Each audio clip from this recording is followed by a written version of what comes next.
वाह नी तकदीरे हाँ जी बीजियां भिंडियां ते उग पे खीरे। ਜਦੋਂ ਕੋਈ ਪੁੱਠਾ ਪੈ ਜੇ ਨਾ ਜੀ हाँ ਤੇ ਉਸ ਵੇਲੇ ਫਿਰ ਇਹੋ ਜਿਹਾ ਅਖਾਣ ਬੋਲਦੇ ਨੇ ਕਿ ਤਕਦੀਰੇ ਕਿਸਮ ਤੇ हाँ ਕਿ ਅਸਾਂ ਕੀ ਬੀਜਿਆ ਤੇ ਉਗ ਕੀ ਪਿਆ।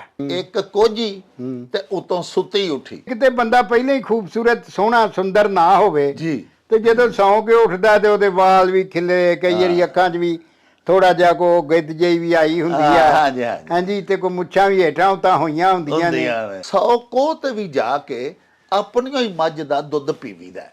ਦੁੱਧ ਆਪਣੀ ਮੱਝ ਦਾ ਪੀਣ ਦਾ ਮਤਲਬ ਇਹ ਕਿ ਜੋ ਬੰਦੇ ਨੇ ਕੀਤਾ ਹੈ ਨਾ ਹਾਂ ਉਹ ਹੀ ਉਹਨੇ ਪਾਣਾ ਹੈ। ਨੌਕਰ ਕੀ ਤੇ ਨਖਰਾ ਜਦੋਂ ਕਿਸੇ ਦੀ ਨੌਕਰੀ ਕਰਨੀ ਹੈ ਹੂੰ ਤੇ ਫਿਰ ਉੱਥੇ ਮਤਲਬ ਇਹ ਹੈ ਕਿ ਫਿਰ ਸਾਨੂੰ ਚਾਹੀਦਾ ਹੈ ਵੀ ਜਦੋਂ ਉਹ ਸਾਨੂੰ ਤਨਖਾਹ ਦਿੰਦਾ ਹੈ ਹਾਂ ਤੇ ਫਿਰ ਉਹਦੀ ਮਰਜ਼ੀ ਦੇ ਮੁਤਾਬਕ ਕੰਮ ਵੀ ਕਰੀਏ। ਹਾਂ ਜੀ ਤੰਦ ਨਹੀਂ ਤਾਣੀਓ ਹੀ ਵਿਗੜੀ ਹੋਈ ਹੈ ਜੀ। ਤਾਣੀ ਜਦੋਂ ਜਲਾਏ ਨੇ ਤਣੀ ਹੁੰਦੀ ਹੈ ਨਾ ਉਹਦੇ 'ਚ ਇੱਕ ਤੰਦ ਟੁੱਟ ਜਾਏ ਤੇ ਉਹਨੂੰ ਗੰਢ ਗੁੰਡ ਲੈਂਦਾ ਹਾਂ ਜੀ ਹਾਂ ਜੀ। ਤੇ ਜਦੋਂ ਸਾਰੀ ਤਾਣੀ ਖਰਾਬ ਹੋ ਜਾਏ ਹਾਂ। ਫਿਰ ਉਹਨੂੰ ਗੰਢਣਾ ਕੀ ਹੈ।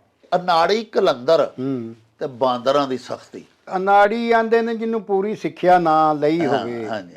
ਅੱਛਾ ਤੇ ਕਲੰਦਰ ਆਂਦੇ ਨੇ ਬਾਂਦਰ ਨਰੇਛ ਨਚਾਣ ਵਾਲੇ ਨੇ। ਹਾਂ ਜੀ ਹਾਂ ਜੀ।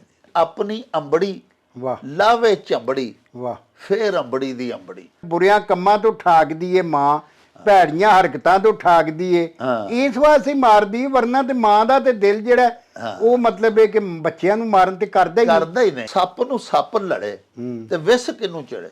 ਉਹ ਤੇ ਦੋਵੇਂ ਜ਼ਰੀਲੇ ਨੇ ਭੈੜੇ ਬੰਦੇ ਨੇ ਤੇ ਭੈੜੇ ਬੰਦੇ ਨਾਲ ਭੈੜਾ ਬੰਦਾ ਲੜੇਗਾ ਤਾਂ ਉਹਦਾ ਨੁਕਸਾਨ ਕਾਹਦਾ? ਨੁਕਸਾਨ ਤੇ ਹੁੰਦਾ ਇੱਜ਼ਤ ਵਾਲੇ ਦਾ। ਹਾਂ ਉਹ ਚੱਲ ਮੇਲੇ ਨੂੰ ਚਲੀ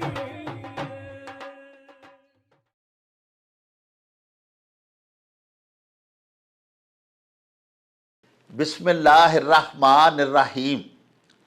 शुरू खुदा दे नामों जिस दा जोड़ जवाब न कोई, जिस दी रहमत बख्शिश वाला अंत हिसाब ना कोई। प्यारे वेखन वालिओ, पंजाबी माँ बोली दे जुबानो अदब ते सकाफत दे फरोग ते वधावे ते चढ़तल लई शुरू कीते जान वाले ताडे अपने YouTube चैनल मेला TV ਦੇ ਉੱਤੇ ਤੁਹਾਨੂੰ ਦਿਲ ਦੀਆਂ ਡੁੰਗਿਆਈਆਂ ਤੋਂ ਸਤ ਬਿਸਮਿਲ੍ਲਾ ਤੇ ਜੀ ਆਇਆਂ ਨੂੰ ਆਖਨੇ ਆ।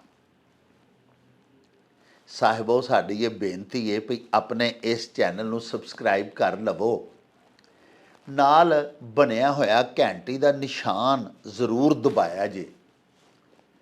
ਪਿਆਰਿਓ ਸਾਡੇ ਵਲੌਗਸ ਨੂੰ ਲਾਈਕ ਵੀ ਕਰਿਆ ਕਰੋ ਤੇ ਆਪਸ ਦੇ ਵਿੱਚ ਸ਼ੇਅਰ ਵੀ ਕਰਿਆ ਕਰੋ ਤੇ ਨਾਲੇ ਸਾਹਿਬੋ ਆਪਣੇ ਕਮੈਂਟਸ ਸਾਨੂੰ ਜ਼ਰੂਰ ਭਿਜਵਾਇਆ ਕਰੋ ਜਿਹੜੇ ਕਿ ਸਾਡੇ ਲਈ ਬੜੀ ਹਲਾਸ਼ੇਰੀ ਦਾ ਸਬਬ ਹੁੰਦੇ ਨੇ ਤੇ ਨਾਲੇ ਅਸੀਂ ਤੁਹਾਡੇ ਕਮੈਂਟਸ ਦੇ ਚਾਨਣੇ ਆਪਣੀ ਗੱਲਬਾਤ ਨੂੰ ਮਜ਼ੀਦ ਸ਼ਿੰਗਾਰਨ ਤੇ ਸਵਾਰਨ ਦਾ ਆਰ ਤੇ ਯਤਨ ਵੀ ਕਰਦੇ ਰਹਿੰਦੇ ਆ। ਪਿਆਰਿਓ ਸਾਡੇ ਬਹੁਤ ਸਾਰੇ ਪਿਆਰੇ ਜਿਨ੍ਹਾਂ ਦੇ ਪਿਆਰ ਦੇ ਅਸੀਂ ਮਕਰੂਜ਼ ਆ, ਬਿਲਖਸੂਸ ਬੈਰੂਨ ਮਮਾਲਕ ਦੇ ਵਿੱਚ ਬੈਠੇ ਹੋਏ ਸਾਡੇ ਦਰਸ਼ਕ, ਉਹ ਇਹ ਗਿਲਾ ਕਰਦੇ ਰਹਿੰਦੇ ਨੇ ਜੀ ਕਿ ਅਸੀਂ ਨਾ ਉਹਨਾਂ ਦਾ ਨਾਂ ਲੈਂਦੇ ਆ ਆਪਣੇ ਵਲੌਗਸ ਦੇ ਵਿੱਚ ਤੇ ਨਾ ਉਹਨਾਂ ਦੇ ਭਿਜਵਾਏ ਹੋਏ ਸਵਾਲਾਂ ਨੂੰ ਤੇ ਅਖਾਣਾਂ ਨੂੰ ਅਸੀਂ ਕੋਈ ਆਦਰ ਦਿੰਦੇ ਆ। ਅਸੀਂ ਬਾਰਹਾ ਤੁਹਾਡੀ ਖਿਦਮਤ ਵਿੱਚ ਇਹ ਅਰਜ਼ ਕਰ ਚੁੱਕੇ ਹਾਂ ਕਿ ਅਸੀਂ ਐਡਵਾਂਸ ਆਪਣੇ ਪ੍ਰੋਗਰਾਮਸ ਦੀ ਰਿਕਾਰਡਿੰਗ ਕੀਤੀ ਹੁੰਦੀ ਏ। ਹੁਣ ਵੀ ਸਾਡੇ ਕੋਲ 5-6 ਜਿਹੜੇ ਨੇ ਨਾ ਸਾਡੇ ਵਲੌਗਸ ਉਹ ਰਿਕਾਰਡ ਹੋਏ ਪਏ ਨੇ। ਹੁਣ ਅੱਜ ਸਾਨੂੰ ਜਿਹੜੇ ਦੋਸਤ ਆਪਣੇ ਅਖਾਣ ਭਿਜਵਾਉਣਗੇ ਜਾਂ ਆਪਣੇ ਸਵਾਲ ਭਿਜਵਾਉਣਗੇ, ਜ਼ਾਹਿਰ ਹੈ ਉਹਨਾਂ ਦੀ ਟਰਨ ਜਿਹੜੀ ਉਹ 5-6 ਦਿਨਾਂ ਤੋਂ ਬਾਅਦ ਹੀ ਆਏਗੀ। ਤੇ ਇਸ ਵਾਸਤੇ ਪਿਆਰਿਓ ਜਿਨ੍ਹਾਂ ਤੁਹਾਡੇ ਤੋਂ ਪਹਿਲੇ ਸਾਨੂੰ ਆਪਣੇ ਸਵਾਲ ਤੇ ਅਖਾਣ ਭਿਜਵਾਏ ਹੁੰਦੇ ਨੇ ਉਹ ਵੀ ਸਾਡੇ ਬੜੇ ਮੁਹਤਰਮ ਮੁਅੱਕਰ ਤੇ ਮੁਫਖਰ ਦਰਸ਼ਕ ਹੁੰਦੇ ਨੇ ਤੇ ਨਾਲੇ ਉਹ ਵੀ ਤੁਹਾਡੇ ਪੰਜਾਬੀ ਭਰਾ ਨੇ। ਤੇ ਬਰਾਹੇ ਕਰਮ ਗੁੱਸਾ ਨਾ ਕਰਿਆ ਕਰੋ, ਜਿਹੜੇ ਦੋਸਤਾਂ ਨੇ ਸਾਨੂੰ ਅੱਜ ਆਪਣੇ ਸਵਾਲ ਤੇ ਅਖਾਣ ਭਿਜਵਾਏ ਨੇ ਅਸੀਂ ਉਹਨਾਂ ਦੇ ਇਸਮਾਏ ਗਿਰਾਮੀ ਤੁਹਾਡੇ ਹਜ਼ੂਰ ਦੁਹਰਾ ਦੇਨੇ ਆ ਤਾਂ ਕਿ ਤੁਹਾਨੂੰ ਇਹ ਪਤਾ ਲੱਗ ਜਾਏ ਕਿ ਸਾਨੂੰ ਜਿਹੜਾ ਵੀ ਕੋਈ ਸਵਾਲ ਜਾਂ ਅਖਾਣ ਮੌਸੂਲ ਹੁੰਦਾ ਹੈ ਉਹ ਸਾਡੀ ਨਜ਼ਰ 'ਚ ਹੁੰਦਾ ਹੈ ਔਰ ਅਸੀਂ ਉਹਨੂੰ ਲਿਖਿਆ ਹੋਇਆ ਹੁੰਦਾ ਹੈ। ਇਨਸ਼ਾਅੱਲਾ ਜਦੋਂ ਟਰਨ ਆਏਗੀ ਨਾ, ਤੇ ਜਿਹੜੇ ਸਾਡੇ ਅੱਜ ਦੇ ਦੋਸਤਾਂ ਨੇ ਸਾਨੂੰ ਸਵਾਲਾਤ ਭਿਜਵਾਏ ਨੇ, ਅਖਾਣ ਭਿਜਵਾਏ ਨੇ, ਕੁਝ ਅਸ਼ਆਰ ਭਿਜਵਾਏ ਨੇ, ਕੁਝ ਬੁਝਾਰਤਾਂ ਭਿਜਵਾਈਆਂ ਨੇ, ਅਸੀਂ ਜ਼ਰੂਰ ਤੁਹਾਡੇ ਹਜ਼ੂਰ ਬਿਆਨ ਕਰਾਂਗੇ। ਤੇ ਅੱਜ ਸਾਨੂੰ ਜਿਹੜੇ ਦੋਸਤਾਂ ਵੱਲੋਂ ਉਹਨਾਂ ਦੇ ਸਵਾਲਾਤ ਤੇ ਅਖਾਣ ਮੌਸੂਲ ਹੋਏ ਨੇ, ਉਹਨਾਂ ਦੇ ਇਸਮਾਏ ਗਿਰਾਮੀ ਇਸ ਤਰ੍ਹਾਂ ਨੇ।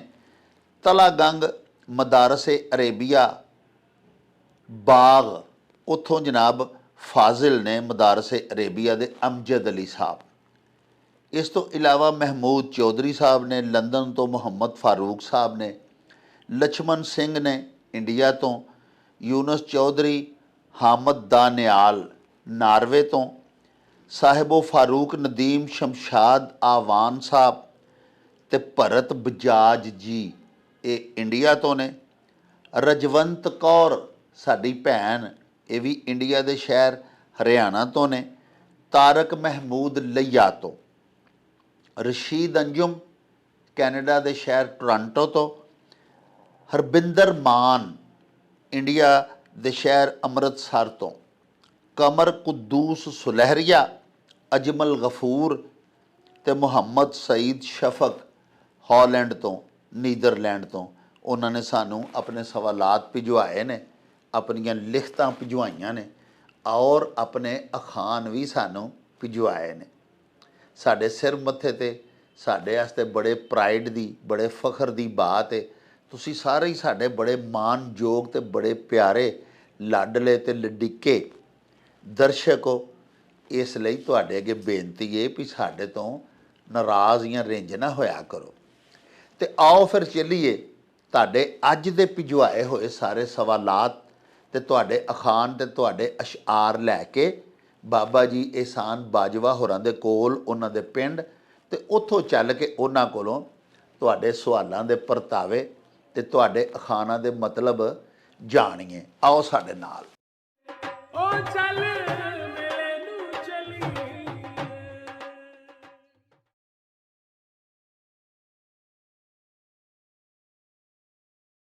अस्सलाम वालेकुम जनाबे अली जी बिस्मिल्लाह जी, वालेकुम सलाम डॉक्टर साहब, जिਉਂਦੇ ਰਹੋ, खैर होवे, सलामती होवे, खैरी आओ जी। बड़ी मेहरबानी जनाब बाजवा साहब। अच्छा मेरे हजूर अज ਜਿਹੜਾ ਨਾ ਜੀ ਉਹ ਜ਼ਿਆਦਾ ਵਕਤ ਅਸਾਂ ਅਖਾਣਾਂ ਨੂੰ ਦੇਣਾ ਹੈ। ਪਿਛਲੇ ਅਸੀਂ ਪ੍ਰੋਗਰਾਮਾਂ ਦੇ ਵਿੱਚ ਜੀ ਜੀ ਆਪਣੇ ਮਿੱਤਰਾਂ ਦੇ ਸਵਾਲਾਂ ਦੇ ਜਵਾਬ ਦਿੱਤੇ, ਜੀ ਜੀ ਕੁਝ ਉਹਨਾਂ ਸ਼ੇਰ ਵਗੈਰਾ ਭਿਜਵਾਏ ਸਨ, ਉਹਨਾਂ ਦੇ ਤੁਸੀਂ ਤਰਜਮੇ ਦੱਸੇ।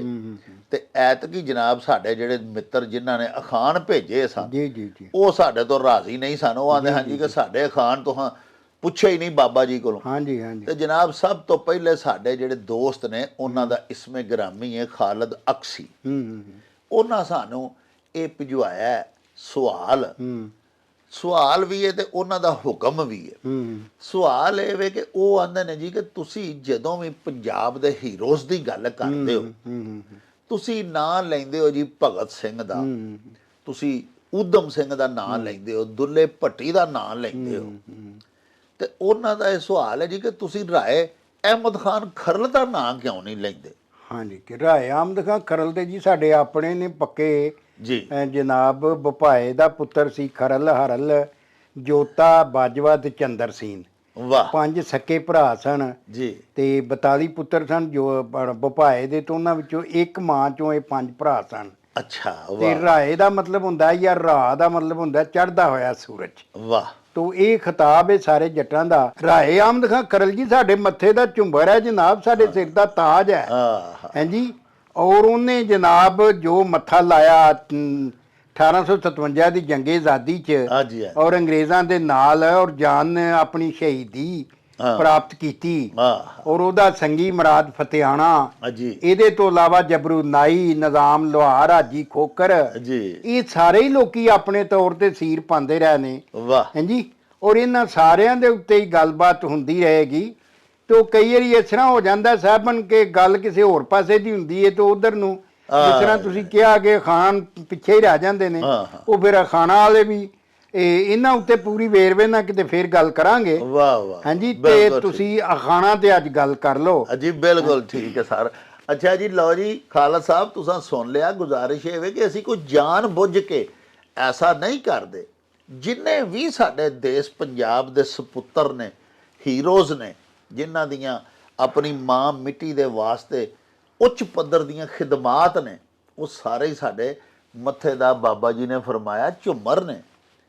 ਇਨਸ਼ਾਅੱਲਾ ਆਪਣੀ ਅਗਲੀ ਕਿਸੇ ਬੈਠਕ ਦੇ ਵਿੱਚ ਰਾਏ ਅਹਿਮਦ ਖਾਨ ਖਰਲ ਦੇ ਉੱਤੇ ਪੂਰੀ ਗੱਲਬਾਤ ਕਰਾਂਗੇ। ਫਿਰ ਮੁਰਾਦ ਫਤਿਆਣਾ, ਜਿਵੇਂ ਬਾਬਾ ਜੀ ਦੱਸਿਆ ਉਹਨਾਂ ਦੇ ਸੰਗੀ ਸਨ, ਇਸ ਤੋਂ ਇਲਾਵਾ ਨਿਜ਼ਾਮ ਲੋਹਾਰ, ਜਬਰੂ ਨਾਈ, ਇਹ ਸਭ ਜਿੰਨੇ ਵੀ ਸਾਡੇ ਹੀਰੋਜ਼ ਨੇ, ਇਨਸ਼ਾਅੱਲਾ ਅੱਲਾਹ ਪਾਕ ਦੇ ਹੁਕਮ ਨਾਲ ਸਭ ਤੇ ਗੱਲ ਕਰਾਂਗੇ। ਸਾਡਾ ਆਪਣਾ ਵੀ ਮਨ ਹੁੰਦਾ ਹੈ, ਬਸਾ ਔਕਾਤ ਇਸ ਤਰ੍ਹਾਂ ਹੁੰਦਾ ਵੀ ਸਾਡਾ ਦਿਲ ਹੁੰਦਾ ਵੀ ਅਸੀਂ ਕਿਸੇ ਟੌਪਿਕ ਤੇ ਗੱਲ ਕਰੀਏ, ਲੇਕਿਨ ਅਸੀਂ ਆਪਣਾ ਮਨ ਮਾਰ ਕੇ, ਆਪਣੀ ਸਦਰ ਦਾ ਅਸੀਂ ਸੰਗ ਘੁੱਟ ਕੇ ਤੁਹਾਡੇ ਭਿਜਵਾਏ ਹੋਏ ਸਵਾਲਾਂ ਨੂੰ, ਤੁਹਾਡੇ ਭਿਜਵਾਏ ਹੋਏ ਅਖਾਣਾਂ ਨੂੰ ਤਰਜੀਹ ਦਿੰਦੇ ਹਾਂ ਕਿ ਪਹਿਲੇ ਤੁਹਾਨੂੰ ਰਾਜ਼ੀ ਕਰ ਲਈਏ, ਸਾਡੀ ਖੈਰ ਸੱਲਾ।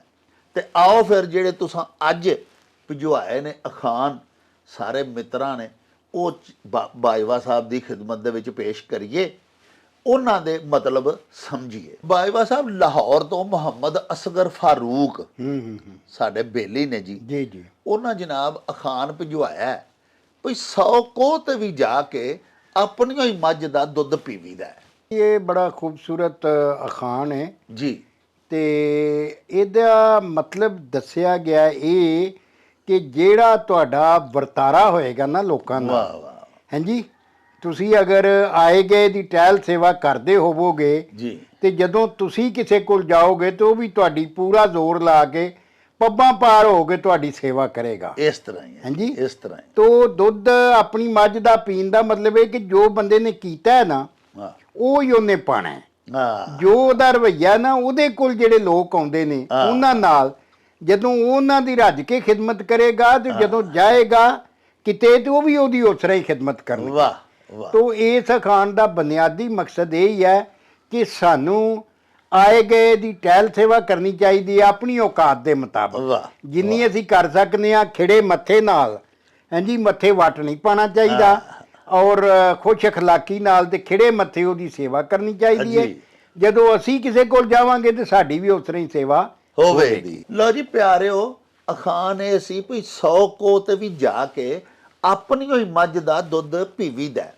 ਕੋਈ ਬੰਦਾ ਸਾਡੇ ਕੋਲ ਆਉਂਦਾ 100-200 ਮੀਲ ਦੂਰੀ ਤੋਂ, ਅਸੀਂ ਉਹਦੀ ਆਦਰ ਭਾਅ ਕਰਨੇ ਆ, ਉਹਦੀ ਬੜੀ ਇੱਜ਼ਤ ਆਬਰੂ ਕਰਨੇ ਆ, ਉਹਦੀ ਟਹਿਲ ਸੇਵਾ ਕਰਨੇ ਆ, ਆਪਣੀ ਮੱਝ ਦਾ ਉਹਨੂੰ ਦੁੱਧ ਸ਼ੁੱਧ ਵੀ ਪਿਆਨੇ ਆ।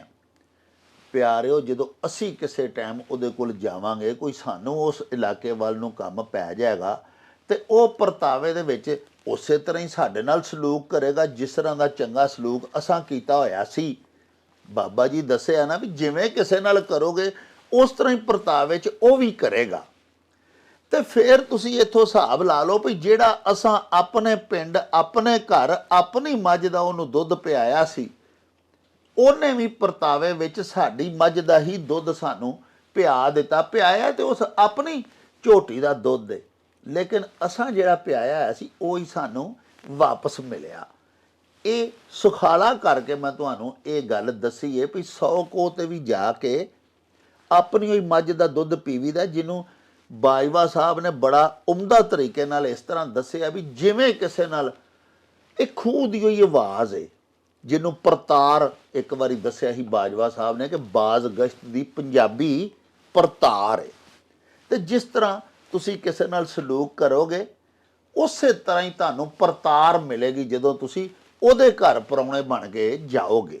ਬਾਜਵਾ ਸਾਹਿਬ ਦਿੱਲੀ ਤੋਂ ਰਾਜੇਵ ਦਿੱਤਾ, ਉਹ ਫਰਮਾਉਂਦੇ ਨੇ ਭਈ ਨੌਕਰ ਕੀ ਤੇ ਨਖਰਾ। ਹਾਂਜੀ, ਇਹ ਇਸ ਤਰ੍ਹਾਂ ਹੀ ਹੈ ਨਾ, ਜਿਸ ਤਰ੍ਹਾਂ ਅਸੀਂ ਪਿਛਲੀ ਦਫਾ ਅਖਾਣ ਕੀਤਾ ਸੀ ਕਿ ਉੱਤਮ ਖੇਤੀ ਮਧਮ ਵਪਾਰ, ਨਖਿੱਧ ਚਾਕਰੀ ਭੀਖ ਨਦਾਰ। ਤੋ ਚਾਕਰੀ ਨੂੰ ਨਖਿੱਧ ਆਖਿਆ ਗਿਆ, ਮਤਲਬ ਜਦੋਂ ਕਿਸੇ ਦੀ ਨੌਕਰੀ ਕਰਨੀ ਹੈ ਤੇ ਫਿਰ ਉੱਥੇ ਮਤਲਬ ਇਹ ਹੈ ਕਿ ਫਿਰ ਸਾਨੂੰ ਚਾਹੀਦਾ ਹੈ ਵੀ ਜਦੋਂ ਉਹ ਸਾਨੂੰ ਤਨਖਾਹ ਦਿੰਦਾ ਤੇ ਫਿਰ ਉਹਦੀ ਮਰਜ਼ੀ ਦੇ ਮੁਤਾਬਕ ਕੰਮ ਵੀ ਕਰੀਏ। ਤੇ ਜੇ ਅਸੀਂ ਮਤਲਬ ਇਹ ਕਿ ਉੱਥੇ ਆਪਣੇ ਨਖਰੇ ਵਿਖਾਉਂਦੇ ਆ ਤੇ ਫਿਰ ਕਦੋਂ ਸਾਨੂੰ ਰੱਖੇਗਾ, ਉਹਨੂੰ ਮਤਲਬ ਅਖੀਰ ਉਹ ਅੱਕ ਜਾਏਗਾ ਸਾਡੇ ਤੋਂ ਸਾਨੂੰ ਨੌਕਰੀ ਤੋਂ ਕੱਢ ਦੇਗਾ। ਇਸ ਵਾਸਤੇ ਜਿਹੜੀ ਨੌਕਰੀ ਦੇ ਤੁਸੀਂ ਉਹ ਫਾਰਮ ਭਰ ਕੇ ਦਿੱਤਾ ਹੈ, ਹਾਂਜੀ, ਹਲਫ ਦਿੱਤਾ ਹੈ ਕਿ ਮੈਂ ਇਹਦੇ ਨਾਲ ਮੁਖਲਸ ਰਵਾਂਗਾ, ਉੱਥੇ ਪੂਰੇ ਧਿਆਨ ਨਾਲ ਕੰਮ ਕਰਨਾ ਚਾਹੀਦਾ। ਔਰ ਜੋ ਅਫਸਰ ਆਖਣ ਉਹਨਾਂ ਦੇ ਮੁਤਾਬਕ ਮਤਲਬ ਹੈ ਕਿ ਉਹਨਾਂ ਦਾ ਜਿਹੜਾ ਸਰਕਾਰੀ ਦਫ਼ਤਰ ਹੈ ਹਾਂਜੀ ਉਹਦੇ ਮੁਤਾਬਕ ਸਰਕਾਰੀ ਕੰਮ ਨੂੰ ਜਾਂ ਗੈਰ ਸਰਕਾਰੀ ਜਿਹੜਾ ਵੀ ਹੈ ਉਹਨੂੰ ਪੂਰਾ ਕਰਨਾ ਚਾਹੀਦਾ ਔਰ ਅੱਗੋਂ ਨਖਰੇ ਨਹੀਂ ਕਰਨੇ ਚਾਹੀਦੇ। ਨਖਰੇ ਕਰਾਂਗੇ ਤੇ ਫਿਰ ਆਪਣੇ ਅਫਸਰਾਂ ਦੀ ਨਜ਼ਰ ਚੋਂ ਡਿੱਗ ਜਾਾਂਗੇ, ਫਿਰ ਉਹ ਨਖਰੇ ਸਾਨੂੰ ਕਈ ਵਾਰੀ ਨੁਕਸਾਨ ਜਿਹੜਾ ਨਾ ਪੜਾ ਸਕਦੇ ਨੇ। ਇਸ ਵਾਸਤੇ ਜਦੋਂ ਤੁਸੀਂ ਕਿਸੇ ਕੋ ਨੌਕਰ ਰਹਿ ਪਵੋ ਤੇ ਫਿਰ ਉੱਥੇ ਨਖਰੇ ਨੁਖਰੇ ਨਾ ਕਰੋ, ਫਿਰ ਜਿਹੜੀ ਤੁਸੀਂ ਫਿਰ ਨੌਕਰੀ ਕਰੋ, ਫਿਰ ਨੌਕਰੀ ਕਰੋ ਤੇ ਜਿਹੜੀ ਤਨਖਾਹ ਲੈਣੀ ਉਹਨੂੰ ਹਲਾਲ ਕਰੋ। ਪਿਆਰਿਓ, ਨੌਕਰ ਕੀ ਤੇ ਨਖਰਾ ਕੀ। ਇੱਕ ਬੜਾ ਹੀ ਪਿਆਰਾ ਵਾਕਿਆ ਮੈਨੂੰ ਯਾਦ ਆ ਗਿਆ। ਖਲੀਫਾ ਹਾਰੂਨ ਰਸ਼ੀਦ ਕੋਲ ਕੋਈ ਸੁਦਾਗਰ ਆਇਆ ਕੁਛ ਗੁਲਾਮ ਲੈ ਕੇ ਕਿ ਜੀ ਮੈਂ ਵੇਚਣੇ ਨੇ। ਉਹ ਦੂੰ ਚੌਂ ਦਾ ਇੰਟਰਵਿਊ ਕੀਤਾ ਖਲੀਫਾ ਨੇ। ਅਖੀਰ ਇੱਕ ਵਿੱਚ ਗੁਲਾਮ ਸੀ ਜਿਹੜਾ ਮਸਕੀਨ ਜਿਹਾ ਚੁੱਪ ਕਰਕੇ ਖਲੋ ਰਿਹਾ ਸੀ। ਖਲੀਫਾ ਉਸ ਤੋਂ ਪੁੱਛਿਆ ਤੇਰਾ ਕੀ ਨਾਂ ਹੈ? ਉਹਨੇ ਆਖਿਆ ਆਕਾ ਮੇਰਾ ਕੀ ਨਾਂ ਹੈ, ਮੈਂ ਗੁਲਾਮ ਹਾਂ, ਮੈਨੂੰ ਜਿਹੜਾ ਖਰੀਦੇਗਾ ਜਿਸ ਨਾਂ ਤੋਂ ਚਾਹੇਗਾ ਮੈਨੂੰ ਬੁਲਾ ਲੈਗਾ, ਮੇਰਾ ਕੋਈ ਨਾਂ ਨਹੀਂ। ਉਸ ਆਖਿਆ ਵੀ ਤੂੰ ਖਾਣ ਪੀਣ 'ਚ ਕੀ ਪਸੰਦ ਕਰਨਾ? ਉਹਨੇ ਫਿਰ ਖਲੀਫਾ ਹਾਰੂਨ ਰਸ਼ੀਦ ਨੂੰ ਆਖਿਆ ਜੀ ਕਿ ਜਦੋਂ ਗੁਲਾਮ ਜੂ ਹੋਇਆ, ਜ਼ਰ ਖਰੀਦ ਜੂ ਹੋਇਆ, ਜਿਹੜਾ ਮੈਨੂੰ ਰੱਖੇਗਾ ਮੇਰਾ ਆਕਾ, ਜੋ ਖਾਣ ਨੂੰ ਦੇਗਾ ਮੈਂ ਸਬਰ ਸ਼ੁਕਰ ਕਰਕੇ ਖਾਲਾਂ ਕਰਾਂਗਾ। ਉਹਨੇ ਆਖਿਆ ਯਾਰ ਕੋਈ ਪਹਿਨਾਵਾ ਦੱਸ, ਲਿਬਾਸ ਕਿੰਜ ਦਾ ਤੈਨੂੰ ਪਸੰਦ ਹੀ? ਉਹ ਗੁਲਾਮ ਫਿਰ ਆਖਿਆ, ਉਹਨੇ ਆਖਿਆ ਜੀ ਜੋ ਪਾਣ ਨੂੰ ਮਾਲਕ ਦੇਗਾ ਸ਼ੁਕਰ ਅੱਲਾ ਦਾ ਕਰਕੇ ਪਾਲਾਂ ਕਰਾਂਗਾ। ਖਲੀਫਾ ਹਾਰੂਨ ਰਸ਼ੀਦ ਨੇ ਆਖਿਆ ਉਸ ਸੁਦਾਗਰ ਨੂੰ ਕਿ ਯਾਰ ਇਹ ਮੈਨੂੰ ਗੁਲਾਮ ਪਸੰਦ ਹੈ, ਮੈਂ ਇਹਨੂੰ ਖਰੀਦਣਾ, ਦੱਸ ਇਹਦਾ ਕਿੰਨੇ ਪੈਸੇ ਮੰਗਣਾ। ਅਰਜ਼ ਮੈਂ ਇਹ ਕਰਨੀ ਚਾਹੁੰਦਾ ਕਿ ਗੁਲਾਮ ਜਾਂ ਕਿਸੇ ਦਾ ਨੌਕਰ ਹੋ ਜਾਣਾ ਤੇ ਫਿਰ ਉਹਦਾ ਤੇ ਮਤਲਬ ਇਹ ਹੀ ਹੈ ਨਾ ਕਿ ਜਿਹਦੇ ਕੋਲ ਨੌਕਰੀ ਲੱਭ ਲਈਏ ਜਾਂ ਮੈਂ ਨੌਕਰ ਕਿਸੇ ਕੋਲ ਹੋ ਗਿਆ, ਉਹਦੀ ਫਿਰ ਚਾਕਰੀ ਕਰੇ, ਹਾਂਜੀ, ਫਿਰ ਸਿਰ ਸੁੱਟ ਕੇ ਉਹਦੇ ਹਰ ਹੁਕਮ ਨੂੰ ਮੰਨੇ। ਉੱਥੇ ਨਖਰੇ ਕਰਨ ਦੇ ਨਾਲ ਤੇ ਫਿਰ ਨੌਕਰੀਆਂ ਨਹੀਂ ਨਾ ਹੁੰਦੀਆਂ। ਯਾਨੀ ਵਾਰਿਸ ਸ਼ਾਹ ਵੀ ਇਸ ਸਿਲਸਿਲੇ 'ਚ ਇਸ ਖਾਨ ਦੇ ਨਾਲ ਜੁੜਦੀ ਹੋਈ ਗੱਲ ਕੀਤੀ ਹੈ ਜੀ ਕਿ ਨੌਕਰੀ ਜੇਡ ਨਾ ਬੁਰਾ ਹੈ ਕਸਬ ਕੋਈ, ਅਤੇ ਥਾਂ ਨਹੀਂ ਗਰਮ ਤੰਦੂਰ ਜਿਹਾ। ਵਾਹ, ਹਾਂਜੀ, ਬਹੁਤ ਭਈ ਨੌਕਰੀ ਬੜਾ ਭੈੜਾ ਕਸਬ ਹੈ, ਤੁਹਾਨੂੰ ਆਪਣੀ ਜਿਹੜੀ ਮੈਂ ਉਹ ਗਹਿਣੇ ਪਾਣੀ ਪੈਂਦੀ ਹੈ। ਹਾਂਜੀ, ਤੇ ਜ਼ਾਹਰ ਇਸੇ ਗੱਲੋਂ ਆਖਿਆ ਗਿਆ ਨਾ ਨਖਿੱਧ ਚਾਕਰੀ। ਹਾਂਜੀ, ਤੇ ਜਦੋਂ ਕਰ ਲਈ ਤੇ ਫਿਰ ਪੂਰੇ ਮੋਹਰਲੀ ਕਿੱਲੀ ਵਗਣਾ ਚਾਹੀਦਾ। ਹਾਂਜੀ, ਫਿਰ ਮਤਲਬ ਟੂੰ ਟਾਂ ਜਾਂ ਕੋਈ ਨਖਰੇ ਨਹੀਂ ਵਿਖਾਣੇ ਚਾਹੀਦੇ। ਬਾਈਵਾ ਸਾਹਿਬ ਤਾਹਿਰ ਸ਼ਾਹ ਜੀ ਹੋਰਾਂ ਨੇ ਸਾਨੂੰ ਇੱਕ ਅਖਾਣ ਭਿਜਵਾਇਆ। ਉਹ ਆਖਦੇ ਨੇ ਵੀ ਤੰਦ ਨਹੀਂ ਤਾਣੀਓ ਹੀ ਵਿਗੜੀ ਹੋਈ ਹੈ। ਹਾਂਜੀ, ਇਹ ਖਾਨ ਜਿਹੜਾ ਨਾ ਜਦੋਂ ਵਸੇਬ ਦੇ ਵਿੱਚ ਜਿਹੜੇ ਸਾਰੇ ਲੋਕ ਹੀ ਖਰਾਬ ਹੋ ਜਾਣ। ਹਾਂਜੀ, ਵੇਖੋ ਨਾ ਤਾਣੀ ਜਿਹੜੀ ਆ ਜੀ, ਤਾਣੀ ਜਦੋਂ ਜਲਾਏ ਨੇ ਤਣੀ ਹੁੰਦੀ ਹੈ ਨਾ, ਉਹਦੇ 'ਚ ਇੱਕ ਤੰਦ ਟੁੱਟ ਜਾਏ ਤੇ ਉਹਨੂੰ ਗੰਢ ਗੁੰਢ ਲੈਂਦਾ, ਤੇ ਜਦੋਂ ਸਾਰੀ ਤਾਣੀ ਖਰਾਬ ਹੋ ਜਾਏ ਫਿਰ ਉਹਨੂੰ ਗੰਢਣਾ ਕੀ ਹੈ ਜੀ। ਤੇ ਜਿਹੜੇ ਵਸੇਬ ਦੇ ਵਿੱਚ ਸਾਰੇ ਲੋਕ ਹੀ ਭੈੜੇ ਹੋ ਜਾਣ, ਉਹ ਵਸੇਬ ਅਖੀਰ ਤਬਾਹ ਹੋ ਜਾਂਦਾ, ਉਹ ਮੁਲਕ ਵੀ ਤਬਾਹ ਹੋ ਜਾਂਦੇ ਨੇ। ਤਬਾਹ ਹੋਣ ਦਾ ਮਤਲਬ ਇਹ ਨਹੀਂ ਕਿ ਧਰਤੀ ਥੱਲਿਓਂ ਪੈਰਾਂ ਦੇ ਨਿਕਲ ਜਾਂਦੀ, ਧਰਤੀ ਉੱਥੇ ਹੀ ਰਹਿੰਦੀ ਹੈ, ਲੇਕਿਨ ਉਹਨਾਂ ਲੋਕਾਂ ਦੀ ਕੋਈ ਵਟਕ ਨਹੀਂ ਰਹਿ ਜਾਂਦੀ, ਉਹਨਾਂ ਲੋਕਾਂ ਦੀ ਕੋਈ ਸੀਅਤ ਨਹੀਂ ਰਹਿ ਜਾਂਦੀ, ਉਹਨਾਂ ਦੇ ਜਿਉਣ ਦਾ ਕੋਈ ਚੱਜ ਹੀ ਨਹੀਂ ਰਹਿੰਦਾ, ਉਹਨਾਂ ਦੇ ਜਿਉਣ ਦਾ ਕੋਈ ਤਰੀਕਾ ਸਲੀਕਾ ਉਹਨਾਂ ਦਾ ਕੋਈ ਨਹੀਂ ਰਹਿੰਦਾ ਕਿ ਪੂਰੀ ਤਾਣੀ ਵਿਗੜ ਗਈ। ਜਦੋਂ ਤਾਣੀ ਸਾਰੀ ਖਰਾਬ ਹੋ ਜੇ, ਗਿਲਾਹ ਨੇ ਫਿਰ ਉਹ ਕੀ ਕੱਪੜਾ ਹੋਣਾ ਹੈ। ਹਾਂਜੀ, ਉਹ ਤੇ ਗੰਢ ਦਾ ਹੀ ਅੱਬ ਜਾਏਗਾ ਪਰਤ ਪਰ, ਕੋਈ ਇੱਕ ਤੰਤ ਨਹੀਂ ਨਾ ਹੁੰਦਾ, ਹਜ਼ਾਰਾਂ ਤੰਦਾਂ ਹੁੰਦੀਆਂ। ਪਿਆਰਿਓ, ਤੰਦ ਨਹੀਂ ਤਾਣੀਓ ਹੀ ਵਿਗੜੀ ਹੋਈ ਹੈ। ਯਾਨੀ ਤੰਦ ਬਾਜਵਾ ਸਾਹਿਬ ਆਖਿਆ ਵੀ ਇੱਕ ਤੰਦ ਖਰਾਬ ਹੋਵੇ ਜਾਂ ਟੁੱਟ ਜਾਏ ਤੇ ਉਹ ਤੇ ਬੰਦਾ ਗੰਢ ਲੈਂਦਾ, ਤੇ ਜੇ ਸਾਰੀ ਤਾਣਾ ਪੂਰਾ ਹੀ ਤਾਣਾ ਪੇਟਾ ਹੀ ਖਰਾਬ ਹੋਇਆ ਹੋਵੇ ਤੇ ਉਹਦਾ ਫਿਰ ਕੀ ਹੱਲ ਹੋ ਸਕਦਾ? ਉਹਦਾ ਤੇ ਫਿਰ ਇਹੀ ਹੱਲ ਹੈ ਕਿ ਮੁੜ ਕੇ ਨਵੇਂ ਸਿਰੇ ਤੋਂ ਨਵੀਂ ਚਾਦਰ ਬਣਾਈ ਜਾਏ। ਸਾਡੇ ਮੁਆਸ਼ਰੇ ਦੇ ਉੱਤੇ ਇਹ ਗੱਲ ਜਿਹੜੀ ਹੈ ਨਾ ਜੀ ਸਾਦਕ ਆਉਂਦੀ ਹੈ। ਜੇ ਕੋਈ ਦੁੱਧ ਪਿਆ ਵੇਚਦਾ ਤੇ ਸਾਈਂ ਵਾਲੇ ਉਹ ਦੁੱਧ ਖਾਲਸ ਨਹੀਂ ਪਿਆ ਵੇਚਦਾ। ਜੇ ਕੋਈ ਫਲ ਫਰੂਟ ਲਾ ਕੇ ਖਲੋਤਾ ਹੋਇਆ, ਤੁਸੀਂ ਇਹ ਦੇਖੋ ਕਿ ਉਹ ਕਿਸੇ ਨੂੰ 1 ਕਿਲੋ ਸੇਬ ਮੰਗੀਏ ਤਾਂ ਸਾਰੇ ਸੇਬ ਸਹੀ ਨਹੀਂ ਦੇਗਾ, ਵਿੱਚ ਚਿਤਰੀ ਵਾਲੇ ਵੀ ਪਾ ਦੇਗਾ, ਵਿੱਚ ਕਾਣੇ ਵੀ ਪਾ ਦੇਗਾ, ਗਲਿਆ ਵੀ ਇੱਕ ਅੱਧਾ ਲਾਜ਼ਮੀ ਪਾਏਗਾ।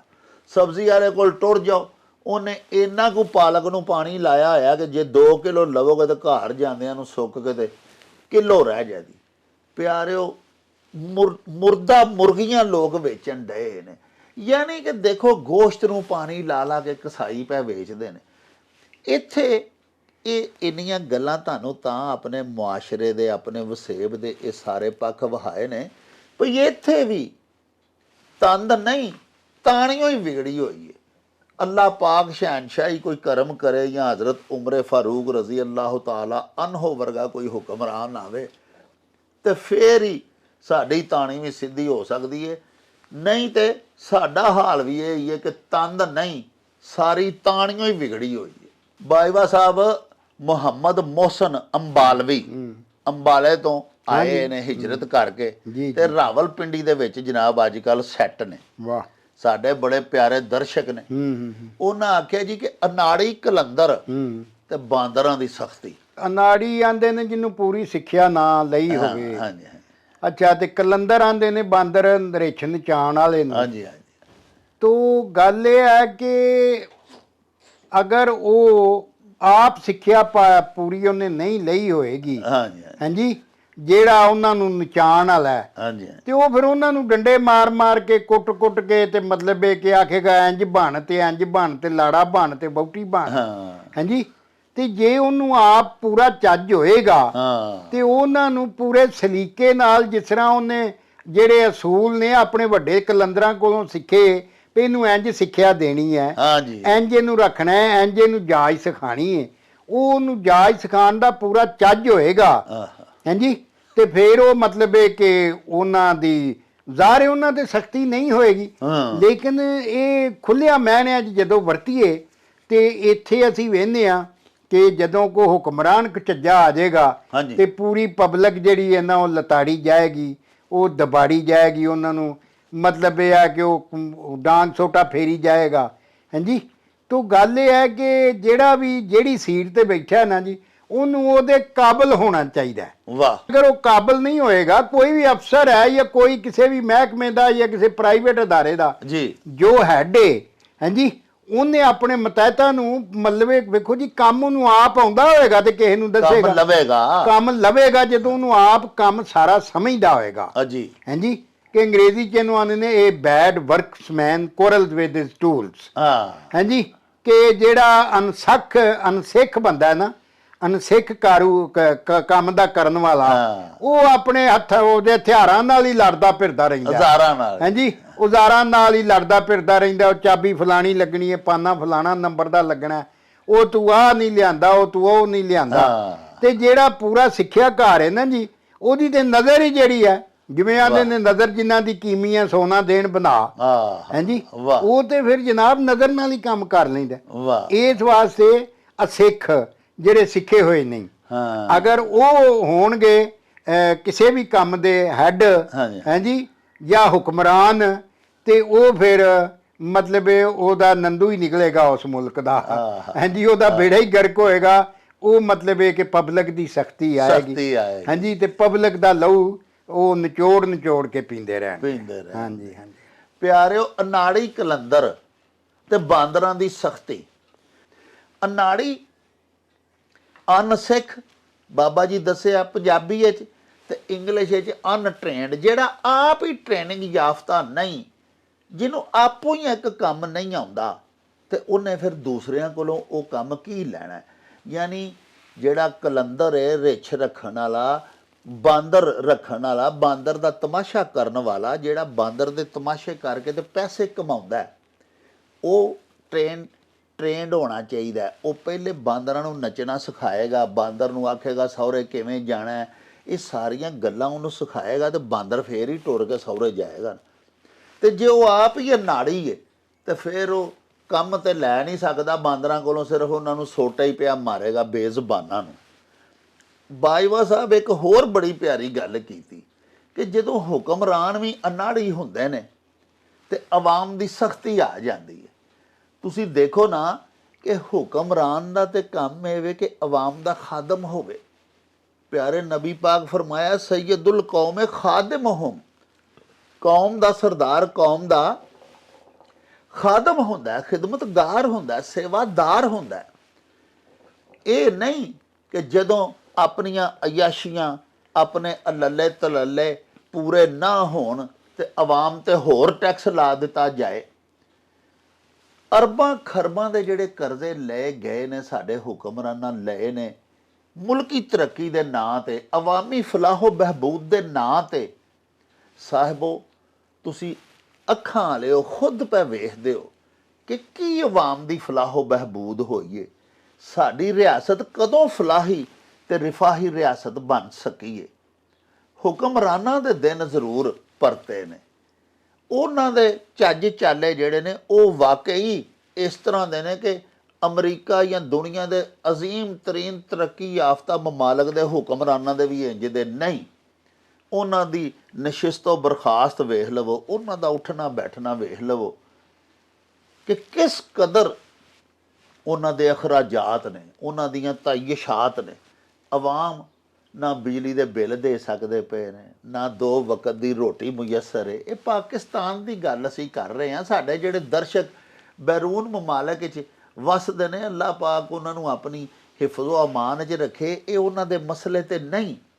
ਲੇਕਿਨ ਪਾਕਿਸਤਾਨ ਦੇ ਵਿੱਚ ਹੁਕਮਰਾਨਾਂ ਨੇ, ਅਨਾੜੀ ਹੁਕਮਰਾਨਾਂ ਨੇ ਅਵਾਮ ਦਾ ਜੀਣਾ ਉਸੇ ਤਰ੍ਹਾਂ ਹੀ ਦੂਬਰ ਕਰ ਛੱਡਿਆ ਹੋਇਆ ਹੈ ਜਿਸ ਤਰ੍ਹਾਂ ਕਿ ਅਨਾੜੀ ਕਲੰਦਰ ਤੇ ਬਾਂਦਰਾਂ ਦੀ ਸਖਤੀ ਲੈ ਆਉਂਦਾ ਹੈ। ਬਾਈਵਾ ਸਾਹਿਬ, ਸਰਦਾਰ ਸੋਹਣ ਸਿੰਘ ਹੋਰਾਂ ਨੇ ਇੱਕ ਬੜਾ ਹੀ ਪਿਆਰਾ ਅਖਾਣ ਭਿਜਵਾਇਆ ਕਿ ਵਾਹ ਨੀ ਤਕਦੀਰੇ, ਹਾਂਜੀ, ਬੀਜੀਆਂ ਭਿੰਡੀਆਂ ਤੇ ਉੱਗ ਪਏ ਖੀਰੇ।